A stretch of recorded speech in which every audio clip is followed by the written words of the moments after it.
বাংলা সাহিত্যের আকাশে এমন একজন নক্ষত্র ছিলেন যার ছন্দের জাদুতে গোটা বাঙালি সমাজ বকুয়ালি মুগ্ধ হয়ে গিয়েছিল। তো চলুন আজ আমরা সেই ছন্দের জাদুকর সত্যেন্দ্রনাথ দত্তের জীবন আর তার কাজের গভীরে একটা ডুব দিই।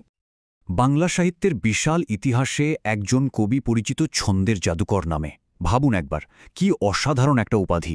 তো কে ছিলেন তিনি? কেনই বা তাকে এ নামে ডাকা হতো? আজকের এই আলোচনায় আমরা ঠিক এই প্রশ্নগুলোরই উত্তর খুঁজব। দেখব কিভাবে তিনি শুধু শব্দ দিয়ে এমন জাদু তৈরি করতেন যা তাকে বাংলা সাহিত্যের এক কিংবদন্তি করে তুলেছে। আচ্ছা, তার এই যে ছন্দের জাদু, এটা কিন্তু এমনি এমনি আসেনি। এর পেছনে ছিল অসম্ভব পরিশ্রম, গভীর পড়াশোনা আর জানার এক অদম্য ইচ্ছা। আর এটাই ছিল তার সৃষ্টির আসল ভিত্তি। জীবনকালটা দেখুন, মাত্র 40 বছর। খুবই সংক্ষিপ্ত একটা জীবন, তাই না? কিন্তু এই অল্প সময়ের মধ্যেই তিনি বাংলা সাহিত্যকে যা দিয়ে গেছেন তা সত্যিই অমর। তার জীবনটা ছিল ঠিক যেন একটা উল্কার মতো, অসম্ভব উজ্জ্বল কিন্তু ক্ষণস্থায়ী। তবে তার আভাটা কিন্তু চিরকালের জন্য রয়ে গেছে। তার জাদুর আসল রহস্যটা কোথায় লুকিয়েছিল জানেন? এখানেই। তিনি কিন্তু শুধু একজন কবি ছিলেন না। দর্শন, বিজ্ঞান, ইতিহাস, ভাষা, মানে জ্ঞানের এমন কোনো শাখা নেই যেখানে তার বিচরণ ছিল না।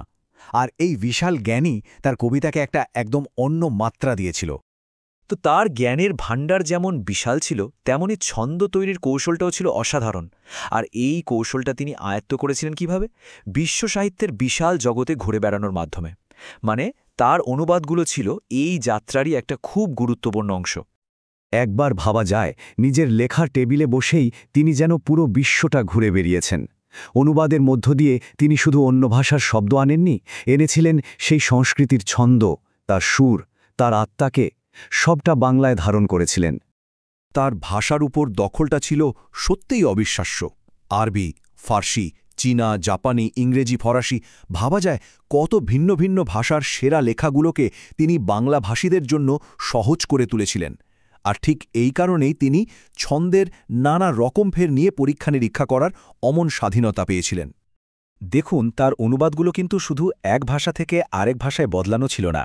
ওগুলো ছিল এক কথায় পুনঃসৃষ্টি, মানে নতুন করে তৈরি করা। তীর্থরেণু, তীর্থসলিল বা ফুলের ফসলের মতো বইগুলো এর সবচেয়ে বড় প্রমাণ। এগুলো বাংলা অনুবাদ সাহিত্যকে একটা সম্পূর্ণ নতুন পথের সন্ধান দিয়েছিল। বিশ্বসাহিত্য থেকে পাওয়া এই বিপুল জ্ঞান আর ছন্দের বোধকে পুঁজি করে তিনি এবার তৈরি করলেন তার নিজের জগৎ, তার মৌলিক কবিতার জগৎ। আর এখানে কিন্তু তার সেই আসল জাদুর দেখা মেলে। সবিতা, বেনু ও বীণা বা কুহু ও কেকার মতো তার কাব্যগ্রন্থগুলোতে যে ছন্দের খেলা তিনি দেখিয়েছেন, সত্যি বলতে তা বাংলা কবিতায় এর আগে কেউ দেখেনি, একেবারে নতুন। তিনি কিন্তু কাউকে অনুকরণ করেননি, বরং নিজেই একটা নতুন কাব্যধারা তৈরি করে ফেলেছিলেন। কিন্তু বাংলা সাহিত্যের এই উজ্জ্বল নক্ষত্রটা হঠাৎই যেন নিভে গেল। ঠিক যখন তার সৃষ্টিশীলতা একেবারে তুঙ্গে, লেখনী সবচেয়ে ধারালো, ঠিক তখনই জীবনের পর্দাটা অপ্রত্যাশিতভাবে নেমে এলো। মাত্র 40, ভাবা যায় 1922 সালে এই বয়সে তার চলে যাওয়াটা বাংলা সাহিত্যের জন্য যে কি বিরাট ক্ষতি ছিল তা ভাষায় প্রকাশ করা কঠিন। এই শূন্যতাটা আজও আমাদের কষ্ট দেয়। তাহলে সবশেষে প্রশ্নটা আবার আসে, কেন তিনি ছন্দের জাদুকর? উত্তরটা কিন্তু এখন বেশ পরিষ্কার, তাই না? তিনি ছিলেন শব্দের এমন একজন কারিগর যিনি ছন্দ নিয়ে খেলতে ভালোবাসতেন। তার হাতে পড়লে সাধারণ শব্দ যেন সুর হয়ে উঠত, আর কবিতার ভাবগুলো একটা নিখুঁত ছন্দের বাঁধনে বাঁধা পড়ত। আসলে তার বিশ্বসাহিত্য নিয়ে পড়াশোনা, অনেকগুলো ভাষায় দক্ষতা আর নতুন ছন্দ তৈরি করা সেই অদম্য জেদ, এই সবকিছু মিলেই তাকে ছন্দের জাদুকরের অমর উপাধিটা এনে দিয়েছিল। তিনি প্রমাণ করে দিয়েছিলেন যে কবিতা শুধু আবেগের প্রকাশ নয়, এটা একটা নিখুঁত শিল্পকর্ম। আর এখানেই একটা বড় প্রশ্ন থেকে যায়, যে মানুষটা মাত্র 40 বছরের জীবনে সাহিত্যকে এত কিছু দিলেন, তিনি যদি আরও কিছুদিন বেঁচে থাকতেন, তাহলে বাংলা সাহিত্য আজ কোথায় গিয়ে দাঁড়াত?